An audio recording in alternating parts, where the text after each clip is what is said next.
slávu svojho mena, vysloboď nás, Pane.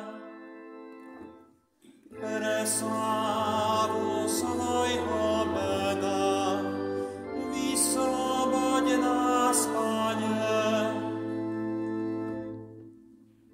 Bože, pohania vtrhli do Tvojho dedičstva, poškvrnili Tvoj svätý chrám a Jeruzalém obrátili na rumy.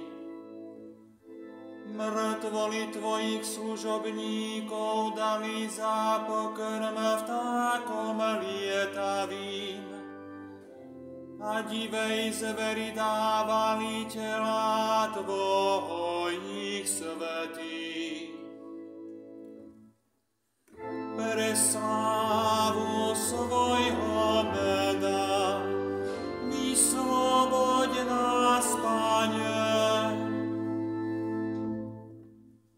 Rozlievali ich krv ako vodu okolo Jeruzalema a nemali ich to pochovať. Susedia nás začali potupovať a okolití ľudia haniť a vysmievať. Dokedy ešte, Pane, chceš sa hnevať na veky?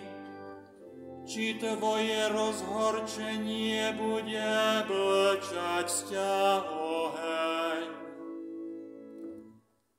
Pre slávu svojho mena, vysloboď nás, Pane.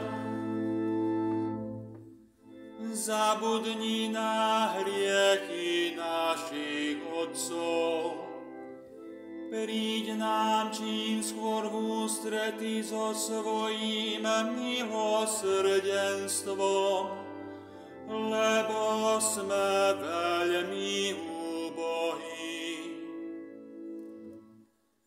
Pre slávu svojho mena, vysloboď nás, Pane.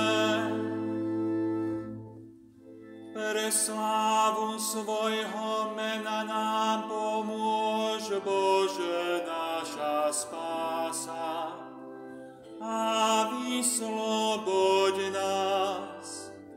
A pre svoje meno odpusť nám hriechy. Pre slávu